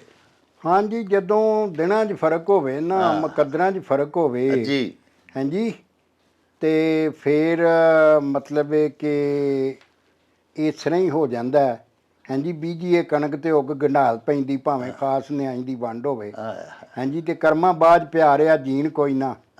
ਹਾਂਜੀ, ਭਾਵੇਂ ਮਗਰ ਦਲਾਲਾਂ ਦਾ ਤਰੰਡ ਹੋਵੇ ਤੇ ਬੀਜੀਏ ਕਣਕ ਤੇ ਉੱਗ ਗੰਢਾਲ ਪੈਂਦੀ, ਭਾਵੇਂ ਖਾਸ ਨਿਆਈ ਦੀ ਵੰਡ ਹੋਵੇ। ਤੋ ਗੱਲ ਇਹ ਹੈ ਕਿ ਮੁਕੱਦਰ ਵੀ ਨਾ, ਵੇਖੋ ਨਾ, ਤੁਸੀਂ ਮਿਹਨਤ ਕਰਦੇ ਹੋ, ਕੋਈ ਵੀ ਕੰਮ, ਆਪਣੀ ਖੇਤੀ ਉਗਾਉਂਦੇ ਹੋ ਜਾਂ ਕੋਈ ਵੀ ਕੰਮ ਕਰਦੇ ਹੋ ਅੱਲਾ ਦੀ ਆਸ ਤੇ ਇਹਦੇ ਤੋਂ ਮੇਰੇ ਬੱਚਿਆਂ ਦਾ ਰਿਜ਼ਕ ਆਏਗਾ। ਹਾਂਜੀ, ਤੇ ਉਹ ਜਦੋਂ ਕੋਈ ਪੁੱਠਾ ਪੈ ਜਾਏ ਨਾ ਜੀ, ਤੇ ਉਸ ਵੇਲੇ ਫਿਰ ਇਹੋ ਜਿਹਾ ਖਾਨ ਬੋਲਦੇ ਨੇ ਕਿ ਤਕਦੀਰੇ ਕਿਸਮ ਤੇ ਕਿ ਅਸਾਂ ਕੀ ਬੀਜਿਆ ਤੇ ਉਗ ਕੀ ਪਿਆ। ਹਾਂਜੀ, ਤੇ ਮਤਲਬ ਇਹ ਹੈ ਕਿ ਜਦੋਂ ਮੁਕੱਦਰਾਂ ਦਾ ਮਤਲਬ ਇੱਥੇ ਦੱਸਿਆ ਗਿਆ ਕਿ ਬੰਦਾ ਜਿਹੜਾ ਉਹ ਜਿੰਨਾ ਮਰਜ਼ੀ ਚਾਤਰ ਹੋ ਜਾਏ ਜੀ, ਉਹਨੂੰ ਦੁਆ ਵੀ ਕਰਦਿਆਂ ਰਹਿਣਾ ਚਾਹੀਦਾ ਤੇ ਮਿਹਨਤ ਵੀ ਕਰਦਿਆਂ ਰਹਿਣਾ ਜੀ ਜੀ। ਹੰਕਾਰਨਾ ਨਹੀਂ ਚਾਹੀਦਾ, ਘਮੰਡ ਨਹੀਂ ਕਰਨਾ ਚਾਹੀਦਾ। ਇਸ ਵਾਸਤੇ ਕਿ ਮਤਲਬ ਇਹ ਪੜ੍ਹੇ ਦਾ ਤੂੰ ਮਾਣ ਕਰੀ ਨਾ ਤੇ ਨਾ ਆਖੀ ਮੈਂ ਪੜ੍ਹਿਆ, ਤੇ ਉਹ ਜੱਬਾਰ ਕਹਾਰ ਕਹਾਵੇ ਮਤੇ ਰੋੜ ਦਵੇ ਦੁੱਧ ਕੜਿਆ। ਹਾਂਜੀ, ਤੂੰ ਇੱਥੇ ਮਾਣ ਕਿਸੇ ਸ਼ੈ ਦਾ ਨਹੀਂ। ਇਸ ਵਾਸਤੇ ਮਤਲਬ ਜਦੋਂ ਕਿਸੇ ਬੰਦੇ ਨਾਲ ਇਸ ਤਰ੍ਹਾਂ ਦੀ ਕੋਈ ਅਨਹੋਣੀ ਹੋ ਜਾਂਦੀ ਹੈ, ਹਾਂਜੀ, ਉਹ ਫਿਰ ਆਂਦਾ ਵੀ ਵਾਹ ਨਹੀਂ ਤਕਦੀਰੇ ਕਿ ਬੀਜਿਆ ਕੁਝ ਹੋਰ ਏ ਤੇ ਉੱਗ ਕੁਝ ਹੋਰ ਪਿਆ। ਪਿਆਰਿਓ, ਬਸਾ ਔਕਾਤ ਅਸੀਂ ਕੋਈ ਖੁਆਇਸ਼ ਕਰਨੇ ਆ, ਉਹ ਨਹੀਂ ਪੂਰੀ ਹੁੰਦੀ, ਲੇਕਿਨ ਸਾਨੂੰ ਇੰਨੀ ਸੈਂਸ ਨਹੀਂ ਹੁੰਦੀ ਕਿ ਉਹ ਖੁਆਇਸ਼ ਪੂਰੀ ਨਾ ਹੋਣ ਦੇ ਵਿੱਚ ਸਾਡਾ ਕਿੱਡਾ ਕੁ ਵੱਡਾ ਫਾਇਦਾ ਹੋ ਗਿਆ। ਸਾਡਾ ਅੱਲਾਹ ਪਾਕ ਜਾਣਦਾ ਹੁੰਦਾ ਹੈ ਕਿ ਇਹ ਬੰਦਾ ਮੇਰਾ ਇੱਕ ਖੁਆਇਸ਼ ਤੇ ਕਰ ਰਿਹਾ, ਲੇਕਿਨ ਇਹਦੇ ਵਿੱਚ ਇਹਦਾ ਭਲਾ ਨਹੀਂ। ਇਸ ਵਾਸਤੇ ਬਸਾ ਔਕਾਤ ਸਾਡੀ ਲਾ ਇਲਮੀ ਹੁੰਦੀ ਹੈ, ਪਰ ਸਾਡੇ ਅੱਲਾਹ ਪਾਕ ਤੇ ਆਲਿਮੁਲ ਗੈਬ ਨੇ, ਉਹਨਾਂ ਨੂੰ ਤੇ ਹਰ ਗੱਲ ਦਾ ਪਤਾ ਹੁੰਦਾ ਹੈ। ਇਸ ਵਾਸਤੇ ਬਾਜ਼ ਔਕਾਤ ਸਾਡੀਆਂ ਸਦਰਾਂ ਉਹ ਸੱਚਾ ਸਾਹਿਬ ਜਾਣ ਕੇ ਪੂਰੀਆਂ ਨਹੀਂ ਹੋਣ ਦਿੰਦਾ। ਅੱਲਾਹ ਪਾਕ ਨੂੰ ਪਤਾ ਹੁੰਦਾ ਕਿ ਮੇਰੇ ਬੰਦੇ ਦਾ ਫਾਇਦਾ ਇਸ ਗੱਲ ਵਿੱਚ ਕਿ ਇਹਦੀਆਂ ਸਦਰਾਂ ਇਹ ਜਿਹੜੀਆਂ ਕਰਨ ਡਿਆ ਇਹ ਨਾ ਪੂਰੀਆਂ ਹੋਣ। ਲੇਕਿਨ ਇਨਸਾਨ ਹੈ, ਇਨਸਾਨ ਤੇ ਨਾ ਸ਼ੁਕਰ ਹੈ, ਉਹ ਪਿਆ ਫਿਰ ਸ਼ਿਕਵੇ ਕਰਦਾ ਆਪਣੇ ਕਰਮਾਂ ਦੇ, ਆਪਣੀ ਤਕਦੀਰ ਦੇ। ਇਹ ਇਸ ਅਖਾਣ ਵਿੱਚ ਵੀ ਦੱਸਿਆ ਗਿਆ ਕਿ ਵਾਹ ਨੀ ਤਕਦੀਰੇ, ਬੀਜੀਆਂ ਭਿੰਡੀਆਂ ਤੇ ਉੱਗ ਪਏ ਖੀਰੇ। ਯਾਨੀ ਜਿਹੜੀ ਮੇਰੀ ਖਾਹਿਸ਼ ਸੀ ਉਹ ਬੈਨ ਹੀ ਪੂਰੀ ਨਹੀਂ ਹੋਈ, ਮੈਂ ਕੁਝ ਹੋਰ ਚਾਹੁੰਦਾ ਸਾਂ, ਹੋ ਕੁਝ ਹੋਰ ਗਿਆ। ਤੇ ਅੱਲਾਹ ਪਾਕ ਸੱਚਾ ਸਾਹਿਬ ਆਪਣੇ ਬੰਦਿਆਂ ਦੇ ਵਾਸਤੇ, ਆਪਣੀ ਮਖਲੂਕ ਦੇ ਵਾਸਤੇ ਭਲਾ ਹੀ ਚਾਹੁੰਦੇ ਹੁੰਦੇ ਨੇ, ਤੇ ਸਾਨੂੰ ਉਹਦੇ ਤੇ ਹੀ ਸ਼ਾਕਰ ਰਹਿਣਾ ਚਾਹੀਦਾ। ਅੱਲਾਹ ਪਾਕ ਸਾਡੇ ਤੇ ਇਹਸਾਨ ਕਰੇ ਤੇ ਸਭ ਦੀਆਂ ਤਕਦੀਰਾਂ ਦੇ ਅੱਲਾਹ ਪਾਕ ਸੋਹਣੇ ਤੇ ਬਿਹਤਰ ਤੇ ਆਪਣੇ ਰਹਿਮ ਦੇ ਨਾਲ ਫੈਸਲੇ ਕਰੇ। ਲੋ ਜੀ ਬਾਜਵਾ ਸਾਹਿਬ, ਅੱਗੋਂ ਸਾਡੇ ਭਾਈ ਨੇ ਇੰਡੀਆ ਤੋਂ ਭਾਈ ਗਿਆਨ ਚੰਦ ਜੀ, ਵਾਹ ਜੀ ਵਾਹ, ਉਹਨਾਂ ਜਨਾਬ ਇੱਕ ਅਖਾਣ ਭਿਜਵਾਇਆ ਕਿ ਇੱਕ ਕੋਝੀ ਤੇ ਉਤੋਂ ਸੁੱਤੀ ਉੱਠੀ। ਗੱਲਾਂ ਨਾਲ ਗਿਆਨ ਨਹੀਂ ਹੁੰਦੇ, ਲੋਕ ਗਿਆਨੀ ਗੱਲਾਂ ਦੇ, ਤੇ ਖੱਖੜੀਆਂ ਖਰਬੂਜ਼ੇ ਮਿੱਠੇ ਵਿਰਲੀਆਂ ਵਿਰਲੀਆਂ ਵੱਲਾਂ ਦੇ। ਵਾਹ ਵਾਹ ਵਾਹ। ਤੋ ਇਹ ਜਿਹੜਾ ਨਾ ਜੀ ਇਹਨਾਂ ਨੂੰ ਅਖਾਣ ਜ਼ਿੰਦਗੀ ਦੇ ਨਾਲ ਜੋ ਮਤਲਬ ਇਹ ਵਾਪਰਾ ਹੁੰਦੀ ਹੈ, ਪਤਾ ਨਹੀਂ ਇਹਨਾਂ ਨਾਲ ਕਿਤੇ ਇੰਜ ਦੀ ਹੋਈ ਹੋਣੀ ਆ। ਫੇ ਇੱਕ ਉੱਤੋਂ ਕੋਝੀ ਹਾਂਜੀ ਤੇ ਦੂਜਾ ਸੌਂ ਕੇ ਉੱਠੀ। ਵੀ ਇੱਕ ਤੇ ਬੰਦਾ ਪਹਿਲਾਂ ਹੀ ਖੂਬਸੂਰਤ ਸੋਹਣਾ ਸੁੰਦਰ ਨਾ ਹੋਵੇ ਜੀ, ਤੇ ਜਦੋਂ ਸੌਂ ਕੇ ਉੱਠਦਾ ਤੇ ਉਹਦੇ ਵਾਲ ਵੀ ਖਿਲੇ, ਕਈ ਵਾਰੀ ਅੱਖਾਂ 'ਚ ਵੀ ਥੋੜਾ ਜਿਹਾ ਕੋ ਗਿੱਧ ਜਿਹੀ ਵੀ ਆਈ ਹੁੰਦੀ ਆ ਹਾਂਜੀ, ਤੇ ਕੋਈ ਮੁੱਛਾਂ ਵੀ ਹੇਠਾਂ ਉਤਾਂ ਹੋਈਆਂ ਹੁੰਦੀਆਂ ਨੇ, ਤੇ ਉਹ ਨਾ ਮਤਲਬ ਇਹ ਕਿ ਕੋਈ ਕਈ ਵਾਰੀ ਕੋਈ ਚਿਹਰੇ ਦੇ ਉੱਤੇ ਕੋਈ ਸ਼ਾਹ ਲੱਗੀ ਹੁੰਦੀ ਹੈ। ਤੇ ਉਹ ਨਾ ਮਤਲਬ ਇਹ ਵੇ ਵੀ ਇਹ ਦੱਸਿਆ ਗਿਆ ਵੀ ਇੱਕ ਤੇ ਇਨਸਾਨ ਉਂਝ ਹੀ ਕੋਝਾ ਤੇ ਦੂਜਾ ਉਹ ਕੋਝਾ ਰਹਿਣਾ ਚਾਹੁੰਦਾ। ਮਤਲਬ ਵੀ ਉਹਨੂੰ ਚਾਹੀਦਾ ਵੀ ਸੌਂ ਕੇ ਉੱਠੀ ਆ ਤੇ ਉਹ ਆਪਣਾ ਮੂੰਹ ਸ਼ੂ ਧੋ ਕੇ ਬਾਹਰ ਨਿਕਲੇ ਹਾਂਜੀ, ਤੇ ਕੰਗੀ ਚੰਗੀ ਕਰਕੇ ਬਾਹਰ ਨਿਕਲੇ ਤਾਂ ਕਿ ਉਹ ਸੋਹਣੀ ਲੱਗੇ। ਲੇਕਿਨ ਇਹ ਵੇ ਕਿ ਮਤਲਬ ਇਹ ਕਿ ਉਹਨਾਂ ਠੇਕਾ ਲਿਆ ਹੁੰਦਾ ਵੀ ਮੈਂ ਜਿਸ ਤਰ੍ਹਾਂ ਵੀ ਹੈ, ਇਹ ਗਿਆਨ ਸਿੰਘ ਨੂੰ ਜਾਪਦਾ ਜ਼ਿਆਦਾ ਹੀ ਗਿਆਨ ਹੋ ਗਿਆ ਇਹਨਾਂ ਗੱਲਾਂ ਦੇ ਬਾਰੇ। ਲਓ ਜੀ ਭਾਈ ਗਿਆਨ ਚੰਦ ਜੀ, ਗੁਜ਼ਾਰਿਸ਼ ਇਹ ਵੇ ਕਿ ਇਹਦੇ ਵਿੱਚ ਜਿਹੜਾ ਤੁਸੀਂ ਅਖਾਣ ਭਿਜਵਾਇਆ ਨਾ, ਇਹਦੇ ਵਿੱਚ ਤੇ ਇੰਜ ਤੁਸੀਂ ਗੱਲ ਕੀਤੀ ਹੈ ਵੀ ਜਿਵੇਂ ਤੁਸੀਂ ਕਿਸੇ ਸੁਆਣੀ ਦੀ ਗੱਲ ਕਰ ਰਹੇ ਹੋ, ਭਈ ਇੱਕ ਕੋਝੀ ਤੇ ਉੱਤੋਂ ਸੁੱਤੀ ਉੱਠੀ। ਅਸੀਂ ਤੇ ਜਨਾਬ ਖਵਾਤੀਨ ਦਾ ਬੜਾ ਇਹਤਰਾਮ ਕਰਨੇ ਆ, ਤੇ ਅਸੀਂ ਆਪਣੀਆਂ ਸੁਆਣੀਆਂ ਕੋਲ ਡਰਨੇ ਵੀ ਆ। ਇਸ ਵਾਸਤੇ ਅਸੀਂ ਇੱਥੇ ਕਿਸੇ ਖਤੂਨ ਦੀ ਗੱਲ ਨਹੀਂ ਕਰ ਸਕਦੇ। ਤੁਸੀਂ ਸਾਡੇ ਵਾਲੀ ਸਮਝ ਲਓ ਕਿ ਮੈਨੂੰ ਸਮਝ ਲਓ ਕਿ ਇੱਕ ਮੇਰੇ ਵਾਂਗੂ ਕੋਈ ਐਡਾ ਸੋਹਣਾ ਵੀ ਬੰਦਾ ਨਾ ਹੋਵੇ, ਪੂਰਾ ਹੀ ਹੋਵੇ, ਤੇ ਉੱਤੋਂ ਜਿਵੇਂ ਬਾਜਵਾ ਸਾਹਿਬ ਦੱਸਿਆ ਵੀ ਸੁੱਤਾ ਪਿਆ ਉੱਠੇ ਤੇ ਕੋਈ ਮੁੱਛਾਂ ਵੀ ਉੱਚੀਆਂ ਨੀਵੀਆਂ ਹੋਈਆਂ ਹੋਣ, ਸਿਰ ਦੇ ਵਾਲ ਵੀ ਨਾ ਉਹਨੇ ਵਾਹੇ ਹੋਣ, ਤੇ ਉਸੇ ਤਰ੍ਹਾਂ ਹੀ ਬਾਹਰ ਜੋ ਨਿਕਲ ਜਾਏ। ਤੇ ਗੁਜ਼ਾਰਿਸ਼ ਇਹ ਵੇ ਕਿ ਇੱਕ ਸ਼ਕਲ ਕੋਈ ਐਡੀ ਸੋਹਣੀ ਨਾ ਹੋਵੇ ਤੇ ਉੱਤੋਂ ਉਹਨੂੰ ਜੋ ਅੱਲਾਹ ਪਾਕ ਨੇ ਬਣਾਇਆ ਹੈ ਉਹਨੂੰ ਵੀ ਸਵਾਰ ਕੇ ਰੱਖਣ ਦਾ ਵੱਲ ਨਾ ਉਸ ਬੰਦੇ ਨੂੰ ਆਉਂਦਾ ਹੋਵੇ, ਤੇ ਉਹਦੇ ਬਾਰੇ ਇਹੋ ਜਿਹਾ ਅਖਾਣ ਬੋਲਿਆ ਜਾਂਦਾ ਹੈ। ਇਹਨੂੰ ਹੋਰ ਮੋਖਲਾ ਕਰਕੇ ਇਸ ਅਖਾਣ ਨੂੰ ਸਮਝ ਲਈਏ ਤੇ ਉਹ ਇਸ ਤਰ੍ਹਾਂ ਹੈ ਵੀ ਹਰ ਕੰਮ ਜਿਹੜਾ ਨਾ ਜੀ ਉਹਨੂੰ ਕਰਨ ਦਾ ਇੱਕ ਵੱਲ ਹੁੰਦਾ, ਇੱਕ ਢੰਗ ਹੁੰਦਾ, ਤੇ ਕਿਸੇ ਵੇਲੇ ਸੁਚੱਜ ਦੇ ਨਾਲ ਕੋਈ ਕੰਮ ਕਰੀਏ ਨਾ ਤੇ ਕੋਈ ਡੁੱਲੇ ਬੇਰਾਂ ਦਾ ਵੀ ਸਿਆਣੇ ਆਖਦੇ ਨੇ ਕੁਝ ਨਹੀਂ ਵਿਗੜਿਆ, ਕੋਈ ਸ਼ਾਇਦ ਡੁੱਲੀ ਹੋਈ ਖਰਾਬ ਹੋਈ ਜਿਹੜੀ ਹੈ ਉਹਨੂੰ ਵੀ ਅਸੀਂ ਸਵਾਰ ਸਕਨੇ ਆ। ਯਾਨੀ ਬਹੁਤ ਜ਼ਿਆਦਾ ਸੋਹਣਾ ਬੰਦਾ ਨਾ ਵੀ ਹੋਵੇ ਤੇ ਉਹ ਚੱਜ ਤੇ ਕਰੇ, ਕੋਸ਼ਿਸ਼ ਤੇ ਕਰੇ ਆਪਣੇ ਆਪ ਨੂੰ ਬਣਾਉਣ ਸਵਾਰਨ ਦੀ, ਤੇ ਉਹ ਕਾਬਲੇ ਕਬੂਲ ਸੂਰਤ ਉਹਦੀ ਬਣੀ ਜਾਂਦੀ ਹੈ। ਫਿਰ ਲੋਕੀ ਪਏ ਆਖਦੇ ਨੇ ਕਿ ਯਾਰ ਕਿੱਡਾ ਸੋਹਣਾ ਇਹਦਾ ਲਿਬਾਸ ਹੈ, ਕਿੱਡਾ ਸੋਹਣਾ ਨਾਤਾ ਧੋਤਾ ਹੈ, ਸ਼ਕਲ ਵਜ੍ਹਾ ਤਰਾਸ਼ ਖਰਾਸ਼ ਇਹਦੀ ਠੀਕ ਹੈ। ਜਿਹੋ ਜਿਹਾ ਵੀ ਕੋਈ ਕੰਮ ਕਰੀਏ ਸਾਨੂੰ ਉਹਨੂੰ ਸਵਾਰ ਕੇ ਕਰਨਾ ਚਾਹੀਦਾ। ਬਾਜਵਾ ਸਾਹਿਬ ਮੇਜਰ ਨਵੀਦ ਚੌਧਰੀ, ਵਾਹ ਜੀ ਵਾਹ, ਹਵੇਲੀ ਲੱਖਾ ਉਕਾੜਾ ਤੋਂ ਉਹਨਾਂ ਇੱਕ ਅਖਾਣ ਭਿਜਵਾਇਆ ਜੀ ਭਈ ਆਪਣੀ ਅੰਬੜੀ ਵਾਹ ਲਾਵੇ ਚੰਬੜੀ, ਵਾਹ ਫੇਰ ਅੰਬੜੀ ਦੀ ਅੰਬੜੀ। ਹਾਂਜੀ, ਇਸ ਅਖਾਣ 'ਚ ਦੱਸਿਆ ਗਿਆ ਨਾ ਵੀ ਮਾਂ ਜਿਹੜੀ ਹੈ ਜਿਹਨੇ ਜੰਮਿਆ ਹੁੰਦਾ ਪੁੱਤਰ ਨੂੰ, ਉਹ ਜ਼ਾਹਰ ਛੋਟੀਆਂ ਮੋਟੀਆਂ ਭੁੱਲਾਂ ਤੋਂ ਗਲਤੀਆਂ ਤੋਂ ਹਾਂਜੀ ਤੇ ਮਾਰ ਕੁੱਟ ਵੀ ਲੈਂਦੀ ਹੈ ਬੱਚੇ ਨੂੰ, ਲੇਕਿਨ ਰਹਿਣਾ ਤੇ ਉਹਨੇ ਮਾਂ ਹੀ ਹੈ।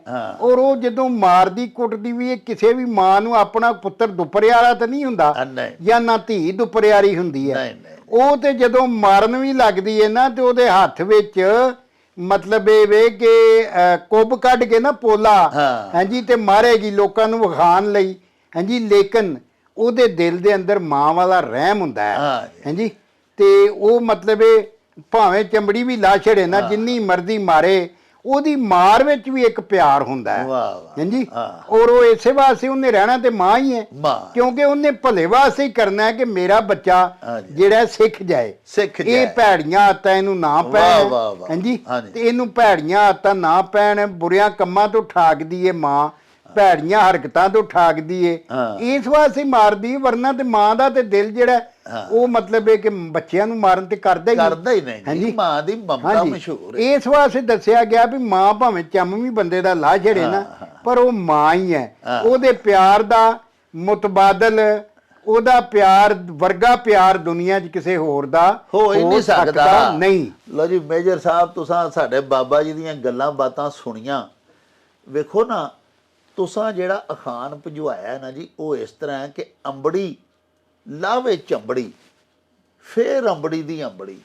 ਤੇ ਇਸੇ ਤਰ੍ਹਾਂ ਦਾ ਹੀ ਇੱਕ ਹੋਰ ਪੰਜਾਬੀ ਦਾ ਹੀ, ਸਾਡੀ ਮਾਂ ਬੋਲੀ ਦਾ ਹੀ ਅਖਾਣ ਹੈ ਭਈ ਅੰਮਾ ਮਾਰੇ ਪਰ ਮਾਰਨ ਨਾ ਦੇਵੇ। ਹਾਂਜੀ, ਤੁਸੀਂ ਵੇਖੋ ਨਾ ਕਿ ਆਪਣੀ ਮਾਂ ਪੁੱਤਰ ਨੂੰ, ਧੀ ਨੂੰ ਭਲੇ ਵਾਸਤੇ ਮਾਰਦੀ ਏ, ਕੋਈ ਦਿਲੋਂ ਹੋ ਕੇ ਜਾਂ ਖਿਲਾਫ ਹੋ ਕੇ ਨਹੀਂ ਮਾਰਦੀ।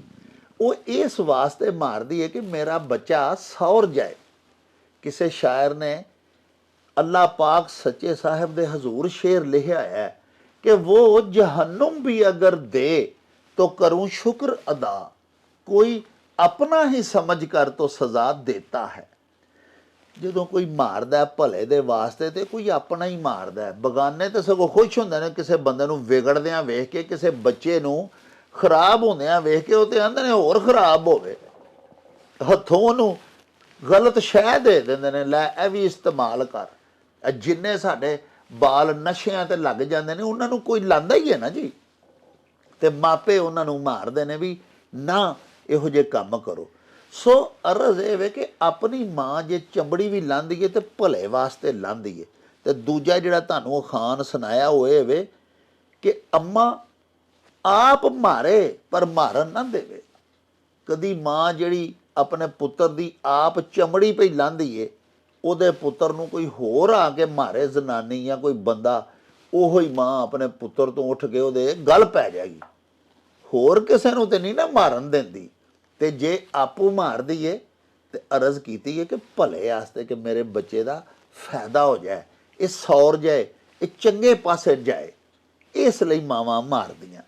ਬਾਬਾ ਜੀ ਜਗਤਾਰ ਘੁੰਮਣ ਸਾਹਿਬ, ਭਾਰਤ ਦੇ ਸ਼ਹਿਰ ਹੁਸ਼ਿਆਰਪੁਰ ਤੋਂ, ਵਾਹ, ਉਹਨਾਂ ਜਨਾਬ ਅਖਾਣ ਭਜਵਾਇਆ ਵੀ ਸੱਪ ਨੂੰ ਸੱਪ ਲੜੇ ਤੇ ਵਿਸ ਕਿਹਨੂੰ ਚੜੇ। ਹਾਂਜੀ, ਇਸ ਅਖਾਣ 'ਚ ਦੱਸਿਆ ਗਿਆ, ਜਗਤਾਰ ਘੁੰਮਣ ਸਾਹਿਬ ਨੇ ਜਿਹੜਾ ਦੱਸਿਆ ਜੀ, ਕਿ ਜਦੋਂ ਭੈੜੇ ਬੰਦੇ ਨਾਲ ਭੈੜੇ ਬੰਦੇ ਦਾ ਭੇੜ ਹੋਏਗਾ ਨਾ ਜੀ, ਹਾਂਜੀ, ਤਾਂ ਉਹਦੇ ਦੋਵੇਂ ਭੈੜੇ ਨੇ। ਹਾਂਜੀ, ਤੇ ਨੁਕਸਾਨ ਕਿਹਦਾ ਹੋਣਾ? ਕਿਸੇ ਦਾ ਵੀ ਨੁਕਸਾਨ ਤੇ ਹੁੰਦਾ ਇੱਜ਼ਤ ਵਾਲੇ ਦਾ। ਜਿਹੜਾ ਬੰਦਾ ਇੱਜ਼ਤ ਵਾਲਾ ਹੈ, ਪੱਤ ਵਾਲਾ ਹੈ, ਉਹਨੂੰ ਤੇ ਕੋਈ ਆਖੇ ਤੇ ਉਹਦਾ ਰਹਿੰਦਾ ਕੱਖ ਨਹੀਂ। ਹਾਂਜੀ, ਤੇ ਜਿਹੜਾ ਨਗੱਲਾ ਹੈ ਤੇ ਬਲੱਜਾ ਹੈ ਤੇ ਜਿਹਦੀ ਇੱਜ਼ਤ ਕੋਈ ਨਹੀਂ, ਉਹ ਰੋਜ਼ ਲੋਕਾਂ ਨਾਲ ਧੀ ਦੀ ਮਾਂ ਦੀ ਕਰਦਾ ਫਿਰਦਾ। ਉਹਦੀ ਨਾ ਆਪਣੀ ਇੱਜ਼ਤ ਹੁੰਦੀ ਹੈ, ਨਾ ਉਹਨੂੰ ਦੂਜਿਆਂ ਦੀ ਇੱਜ਼ਤ ਦਾ ਪਾਸ ਹੁੰਦਾ। ਤੋ ਇੱਥੇ ਦੱਸਿਆ ਗਿਆ ਵੀ ਜਦੋਂ ਭੈੜੇ ਬੰਦੇ ਨਾਲ ਭੈੜਾ ਬੰਦਾ, ਹਾਂਜੀ, ਉਹਦੇ ਨਾਲ ਲੜੇਗਾ ਤੇ ਨੁਕਸਾਨ ਕਿਹਦਾ ਹੋਣਾ? ਵਿਸ ਕਿਹਨੂੰ ਚੜਨੀ ਹੈ? ਹਾਂਜੀ, ਵਿਸ ਤੇ ਤਾਂ ਸੱਪ ਨੂੰ ਸੱਪ ਲੜੇ ਤੇ ਵਿਸ ਕਿਹਨੂੰ? ਵਿਸ ਆਂਦੇ ਨੇ ਜਿਹਦੇ ਨਾਲ ਉਹ ਮਾਸ ਸੁੱਜ ਜਾਂਦਾ ਹੈ, ਜਾਂ ਸੱਪ ਡੰਗ ਮਾਰਨ ਨਾਲ ਜ਼ਹਿਰ। ਉਹਨੇ ਆਖਿਆ ਤੇ ਉਹਦੇ ਦੋਵੇਂ ਜ਼ਰੀਲੇ ਨੇ, ਉਹ ਤੇ ਦੋਵੇਂ ਜ਼ਰੀਲੇ ਨੇ, ਭੈੜੇ ਬੰਦੇ ਨੇ। ਤੇ ਭੈੜੇ ਬੰਦੇ ਨਾਲ ਭੈੜਾ ਬੰਦਾ ਲੜੇਗਾ ਤਾਂ ਉਹਦਾ ਨੁਕਸਾਨ ਕਾਹਦਾ?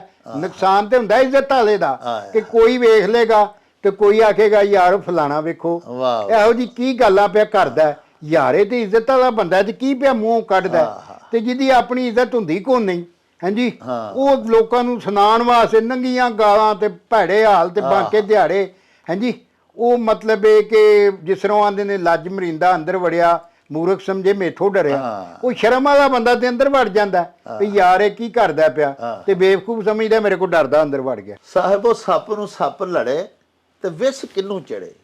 ਬੜੀ ਸੋਹਣੀ ਬਾਬਾ ਜੀ ਗੱਲ ਕੀਤੀ ਵੀ ਦੋਵੇਂ ਜੂ ਬੰਦੇ ਬੁਰੀ ਸ਼ੋਹਰਤ ਵਾਲੇ ਹੋਣ, ਦੋਵੇਂ ਹੀ ਗਲਤਕਾਰ ਲੋਕ ਹੋਣ ਤੇ ਉਹ ਆਪਸ ਵਿੱਚ ਲੜ ਪੈਣ ਤੇ ਕੀ ਉਹਨਾਂ ਦੋਵਾਂ ਦਾ ਵਿਗੜਨਾ?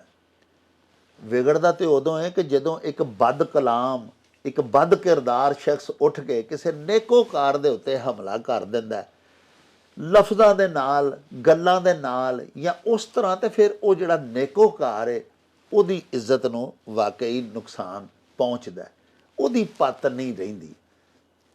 ਜਿਹੜਾ ਅੱਗੇ ਹੀ ਬੇਲੱਜਾ ਉਹਦਾ ਕੀ ਜਾਣਾ? ਇਸ ਵਾਸਤੇ ਬਾਬਾ ਜੀ ਨੇ ਜਿਹੜਾ ਦੂਜਾ ਅਖਾਣ ਸੁਣਾਇਆ ਉਹਦੇ ਵਿੱਚ ਇੱਕ ਸਬਕ ਵੀ ਦੇ ਦਿੱਤਾ ਗਿਆ ਹੈ ਇਸੇ ਅਖਾਣ ਦੇ ਨਾਲ ਹੀ। ਉਹ ਇਹ ਵੀ ਲੱਜ ਮਰਿੰਦਾ ਅੰਦਰ ਵੜਿਆ ਤੇ ਮੂਰਖ ਆਖੇ ਮੈਥੋਂ ਡਰਿਆ।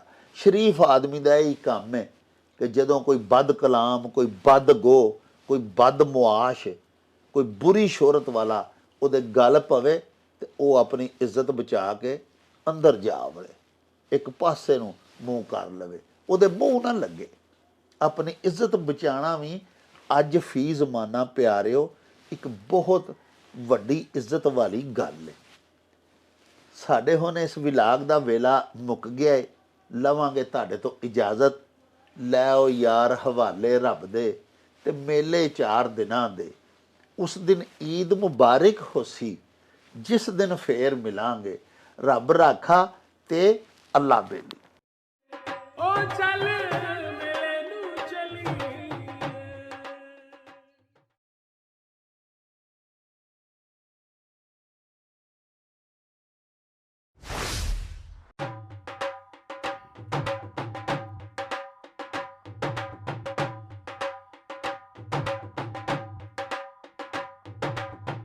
रौनक हो जाऊं चट में चल मेले नू चलिए ओ रौनक हो जाऊं चट में चल मेले नू चलिए मल्ला कट कुड़ दे बट में चल मेले नू चलिए हाय चल मेले नू चलिए